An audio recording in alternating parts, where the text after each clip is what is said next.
আপনি যদি বৃষ্টি এবং সমুদ্র একই সাথে উপভোগ করতে চান তাহলে এই ভিডিওটা আপনার জন্য।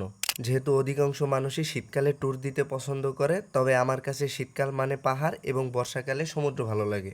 তো ট্যুর প্ল্যান করার ক্ষেত্রে আমি প্রথমে চিন্তা করি কোলাহলমুক্ত পরিবেশ। যেহেতু এখন বর্ষাকাল চলতেছে, তার সাথে মাঝে মধ্যেই নিম্নচাপ দেখা যায়। তো এই সিজনে কোলাহলমুক্ত পরিবেশে বৃষ্টি এবং সমুদ্র উপভোগ করার জন্য বেস্ট ট্যুরিস্ট স্পট হচ্ছে কুয়াকাটা।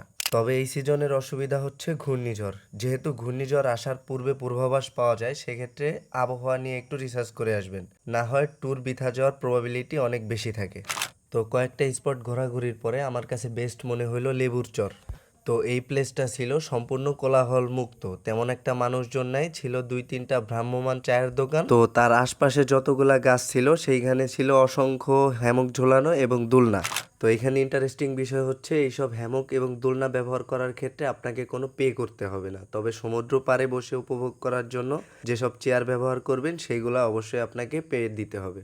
যেহেতু ফ্রেন্ডলি বাজেটের মধ্যে কুয়াকাটা বহুল প্রচলিত একটা ট্যুরিস্ট স্পট, তো সেইখানে আলাদা করে সিক্রেট বলার মতো কিছুই নাই। তো অনেক ক্ষেত্রেই আমার ব্যতিক্রম পছন্দ।